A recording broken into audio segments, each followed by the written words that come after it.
Thank you sir.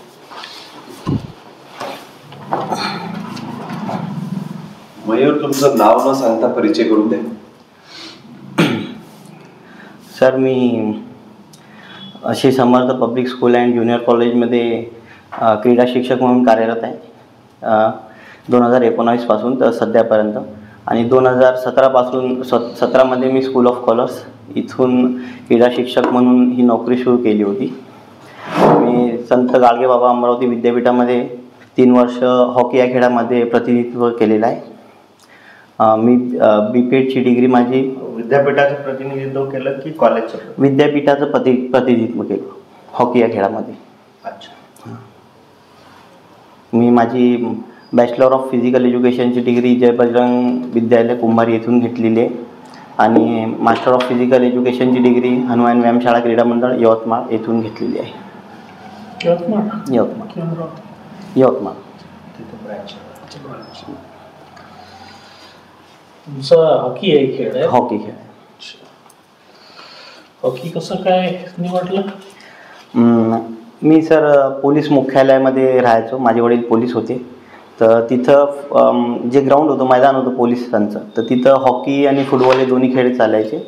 तर त्यामुळे मला लहानपणापासूनच ते हॉकी पाहत होतो मी, तर त्या खेळाविषयी आवड निर्माण झाली. म्हणून मी आधीपासूनच हॉकी खेळायला लागलो.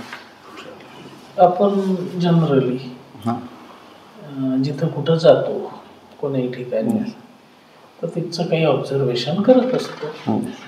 तुम्ही टेलरच्या दुकानात गेले, तुम्ही पहिले काय पाहतो? आपण टेलरच्या दुकानात पाहतो किंवा त्याच्या दुकानातले जे कपडे लागलेले आहेत, म्हणजे जे त्यांनी शिवून ठेवलेले आहेत ते कपडे पाहतो किंवा कसे आहेत काय. त्याच्या अंगावरची पाहत नाही का? त्याच्या अंगावरचे नॉर्मली नाही पाहत किंवा कसे शिवले ते ना. स्वतःचा ड्रेस साधाच असते नेहमी शिवलेला. ब्युटी पार्लर मध्ये काय पाहतो? ब्युटी पार्लरमध्ये पाहतो किंवा तो त्याच्याकडे काय काय मशीन्स आहे. त्वचेच्या डॉक्टरकडे गेल्यावर काय पाहतो? त्याच्याकडे जायच्या आधी त्याचा रेफरन्स ऐकून जातो किंवा याच्यामुळे याचा काय रिझल्ट आहे. कारण कन्फ्यूज आहे. त्वचेच्या डॉक्टरकडे गेल्यावर आपण त्या डॉक्टरची त्वचा पाहतो. ब्युटिशियनकडे गेल्यावर तिचा चेहरा पाहतो, खरोखर हे काही वापरते काय. मग स्पोर्ट्स टीचरला स्पोर्ट्समनचं फिजिक लागेल ना. Yes sir. मग तुम्ही कसं शिकवणार हॉकी आता? मागच्या वर्षी मला क्रीडा कार्यालयामार्फत राज्यस्तरीय शारीरिक शिक्षक मास्टर ट्रेनरसाठी पाठवलं होतं. तर त्या ट्रेनिंग दरम्यान मला नी इंजुरी झाली होती. तर त्यामुळे मी जवळपास 8 महिने मला रेस्ट सांगितला होता. तर टोटली माझं फिजिकल ॲक्टिव्हिटी बंद होतं आणि 1 ते 1.5 महिना मी घरीच होतो. तर त्या दरम्यान माझं वेट जे आहे ते खूप ओव्हरलोड झालेलं आहे. म्हणजे जवळपास 10 किलो वजन वाढले. कामाचेच नाही ना? Sorry sir. आता तुम्ही काही कामाचेच नाही सध्या आता मी रुटीनमध्ये आलेलो आहे. म्हणजे कसं आहे, तुमची इंजुरी झाली, दुसरं तुम्ही ओव्हरलोड झाले, वेट झालेले आहे. मग आता तुम्ही मुलांना ग्राउंडवर त्यांच्यासोबत हे करून मी आता शकाल नाही असं आम्हाला वाटतं? नाही, सध्या मी मुलांना ग्राउंडवर जाऊन शिकवतो, पण पहिल्यासारखी फ्लेक्झिबिलिटी नाही आहे. पण मी आता माझ्या इंजुरीमधून रिकव्हरी होणे चालू आहे माझी. भारताचा राष्ट्रीय खेळ कुठला? भारताचा राष्ट्रीय खेळ हॉकी आहे. भारताचा राष्ट्रीय खेळ हॉकी असतात. महाराष्ट्रामध्ये हॉकी तितका पॉप्युलर नाही. काय करता येईल आपल्याला त्याच्यासाठी? आता जे आधुनिक जे आता हॉकी जे म्हणणार, आधुनिक हॉकी जे म्हणणार, ती आता एक्स्ट्रा टर्फ या ग्राउंडवर चाललेली आहे. एक्स्ट्रा टर्फचे ग्राउंड जे आहेत ते त्यांना आपण म्हणू की बा ते थोडे कॉस्टली आहेत. तर महाराष्ट्रापेक्षा हॉकीवर आलेले पिक्चर सांगा. हॉकीवर आलेला पिक्चर गोल्ड पिक्चर आहे, हॉकीवर आला होता. अजून सुरमा म्हणून एक पिक्चर आला होता. अजून गोल्ड आहे, सुरमा आहे, चक दे इंडिया आला होता. आपला राज्य खेळ कोणता आहे महाराष्ट्राचा? आपला महाराष्ट्राचा राज्य खेळ कबड्डी. आपलं राष्ट्रीय क्रीडा धोरण कधी जाहीर झालं, लेटेस्ट वाला? नाही सर, राष्ट्रीय क्रीडा धोरण कधी जाहीर झालं ते नाही माहीत मला. भारताचा ऑलिम्पिक इतिहास सांगा हॉकीचा.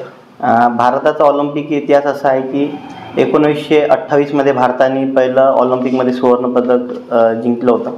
त्यानंतर कंटिन्युअसली 1932 आणि 1936 ऑलिम्पिकमध्ये 3 सुवर्णपदक जिंकले. मग त्याच्यानंतरचे 2 ऑलिम्पिक नाही झाले. मग 2036 नंतर 3940मध्ये वर्ल्ड वॉर दरम्यान त्याच्यानंतरच्या ज्या घटना झाल्या त्याच्यामुळे ऑलिम्पिक्स खेळ जे आहे ते स्थगित करण्यात आले होते. त्याच्यानंतर मग ऑलिम्पिक झालं तर त्याच्यात पण भारताने सुवर्णपदक मिळवले 2. आतापर्यंत भारताने ऑलिम्पिक ह्या खेळात 8 सुवर्णपदक, 3 ब्रॉन्झ मेडल. ऑलिम्पिकमध्ये काय झालं? लेटेस्ट ऑलिम्पिकमध्ये भारताने ब्रॉन्झ मेडल जिंकलं होतं. अच्छा, कोणासोबत मॅच होती? भारताची इंग्लंडसोबत मॅच होती. शेवटचं गोल्ड कधी जिंकलं ऑलिम्पिकमध्ये? शेवटचं गोल्ड इंडियाने 1980 ऑलिम्पिकमध्ये जिंकलेलं आहे. कुठं? सॉरी सर, ते नाही माहीत मला. माझा प्रश्न पुन्हा तिथंच आहे की Yes, sir. महाराष्ट्रामध्ये हॉकी हा खेळ जास्त पॉप्युलर नाही किंवा भारताचा राष्ट्रीय खेळ असूनही त्या मनाने पॉप्युलर नाही. काय वाटतं तुम्हाला, कशामुळे असं? महाराष्ट्रात सर हॉकीसाठी जे क्रीडांगण लागते ते क्रीडांगण पुरेसे नाही आहे. इन्फ्रास्ट्रक्चर इन्फ्रास्ट्रक्चर पूर्ण नाही आहे. आणि त्याच्या व्यतिरिक्त जे साधन लागतात हॉकीसाठी, त्या खेळासाठी जे पूर्ण इक्विपमेंट लागतात जे ते कॉस्टली आहे. तर ते कुठंतरी आपण मुलांपर्यंत पोचू नाही शकत आहे. त्याच्यामुळे त्याचे अवेअरनेस, खेळाबद्दलची अवेअरनेस नाही चालू. हे कारण झाले. आम्हाला तर तुम्हाला चेअर द्यायची आहे ना. येस. तुम्ही कसं पॉप्युलर कराल? पॉप्युलर करण्यासाठी जे तालुका लेवलवर किंवा ग्रामीण क्षेत्रातले जे खेळाडू आहेत त्या खेळाडूंना आपल्याला त्या खेळाबद्दल माहिती द्यावं लागेल.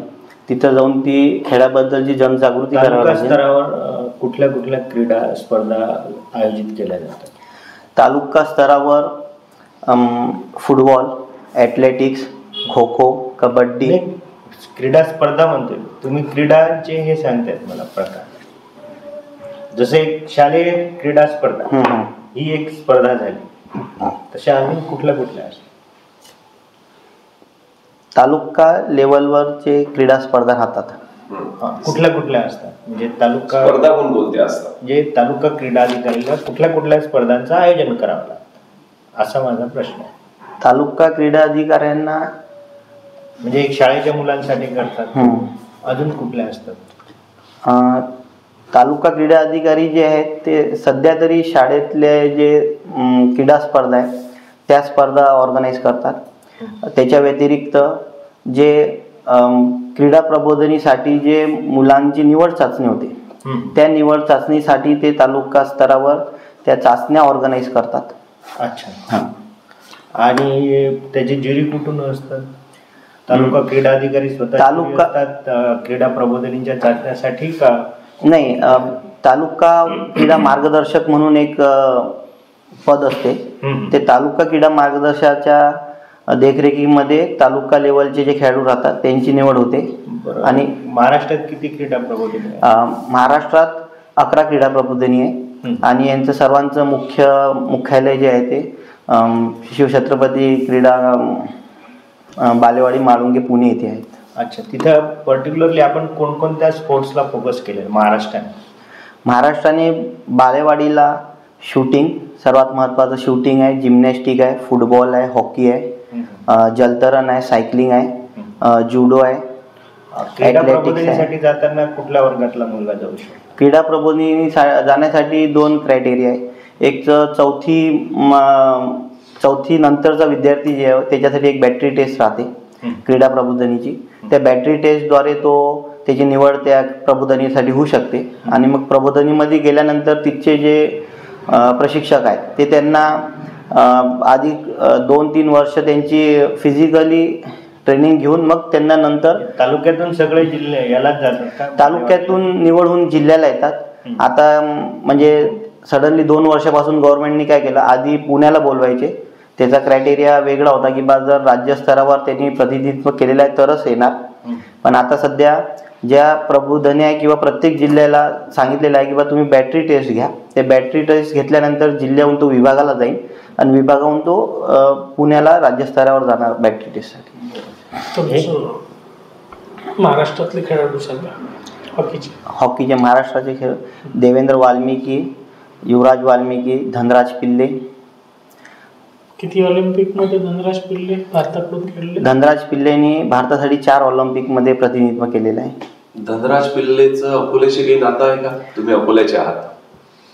धनराज पिल्लेचं अकोल्याशी असं नातं नाही आहे, पण मध्यंतरी एमराल्ड हायस्कूलनी CBSE टुर्नामेंट घेतलं होतं. त्यामध्ये आपण त्यांना ॲज अ गेस्ट म्हणून बोलवलं होतं. त्यावेळेस त्यांची एक भेट झालेली आहे. बरं, तुम्ही सध्या फिजिकल टीचर म्हणून शिकवत आहात. तुमच्या समोर एक बऱ्यापैकी युवा वर्ग आहे. आमची अशी धारणा आहे युवा वर्ग व्यसनाधीनतेकडे जास्त वळलेला आहे. तुम्ही जर क्रीडा अधिकारी म्हणून तुमची नियुक्ती आम्ही केली, तुम्ही काय कराल की त्या विद्यार्थ्यांना स्पोर्टकडे वळवताय? आधी तर आपण विद्यार्थ्यांना किंवा ह्या व्यसनामुळे त्यांना काय नुकसान होतं आहे त्यांच्या आरोग्याचं त्याबद्दल त्यांच्यात जनजागृती करू. त्याच्यानंतर त्यांना खेळाविषयी आवड निर्माण करू. कारण मला असं वाटते की स्पोर्ट्स हे असं आहे की बा विद्यार्थी जर खाली बसलेला आहे तर त्याच्या डोक्यात विनाकारणचे जे प्रश्न निर्माण होतात त्यामुळे तो व्यसनाला लागतो. स्पोर्ट्समुळे तो हा मुद्दा बाहेरच्या विद्यार्थ्यांचा झाला जे स्पोर्टकडे नाही आहे. आमची अशी धारणा आहे की जे विद्यार्थी स्पोर्टमध्ये आहेत किंवा जे आंतरराष्ट्रीय स्तरावर सुद्धा खेळत आहेत खेळाडू, ते सुद्धा एक व्यसनाधीनता किंवा डोपिंगकडे चालले. त्याच्यासाठी कोणती आंतरराष्ट्रीय संघटना आहे? त्याच्यासाठी वर्ल्ड अँटी डोस्ट ही एक आंतरराष्ट्रीय संघटना काम करते. वाडा म्हणायचं आहे तुम्हाला? वाडा. आणि भारतासाठी कुठली?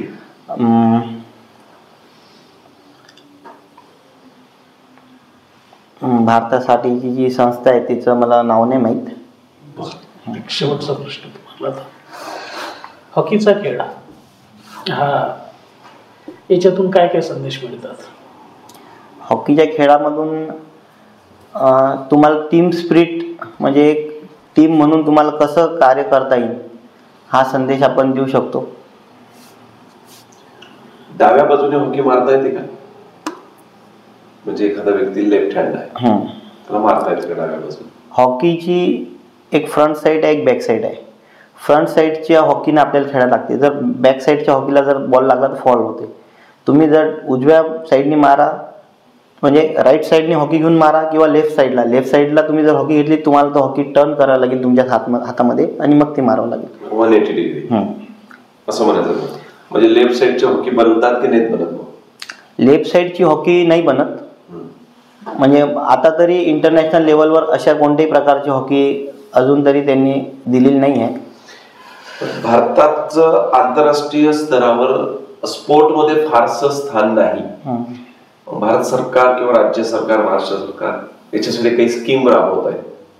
सांगता येतील त्यातल्या 2-3 स्कीम तुम्हाला? आता म्हणजे लेटेस्टमध्ये जेव्हा पंतप्रधान मोदीजी जेव्हा नियुक्त झाले 2014 पासून तेव्हापासून भारत गव्हर्नमेंटने खेलो इंडिया म्हणून एक ही जे कॉम्पिटिशन म्हणा ती चालू केली. त्या स्पर्धेचा एक फायदा असा झाला की बा त्या इतक्या वरच्या लेवलवर अकोला जिल्ह्यासारखा खेळाडूही तिथे जाऊन आपलं रिप्रेझेंटेशन करू शकतो. ऑलिम्पिक स्पर्धा कुठे झाल्या होत्या? महाराष्ट्र ऑलिम्पिक स्पर्धा पुण्यामध्ये झाल्या होत्या. अच्छा, किती वर्षानंतर? त्याचा सर इतिहास नाही माहीत मला. तरी अंदाजे 10-15 मध्यंतरी. आता सर 2017-18च्या बीकॉमला तुमची ऍडमिशन कधी झाली? बीकॉमला माझी ऍडमिशन सर 2009ला झाली. आणि बीपीएडला? बीपीएडला 2012ला. 12ला ऍडमिशन झाली की पास आउट झाले? नाही, 12ला माझं फर्स्ट म्हणजे 11ला ऍडमिशन होऊन 12ला मी पास आउट झालो. अच्छा. एक शेवटचा प्रश्न आहे तुम्हाला. राष्ट्रीय स्पोर्ट युनिव्हर्सिटी अशी स्थापन करण्याचा सरकारचा मानस आहे की झाली आहे? सरकारचा राष्ट्रीय स्पोर्ट्स युनिव्हर्सिटी स्थापन करण्याचा मानस चालू आहे. त्याच्यासाठी त्यांनी कुठलं राज्य निवडलं? राजस्थान राज्य निवडलेलं आहे. बरं, ठीक आहे. या, thank you. All the best. Thank you.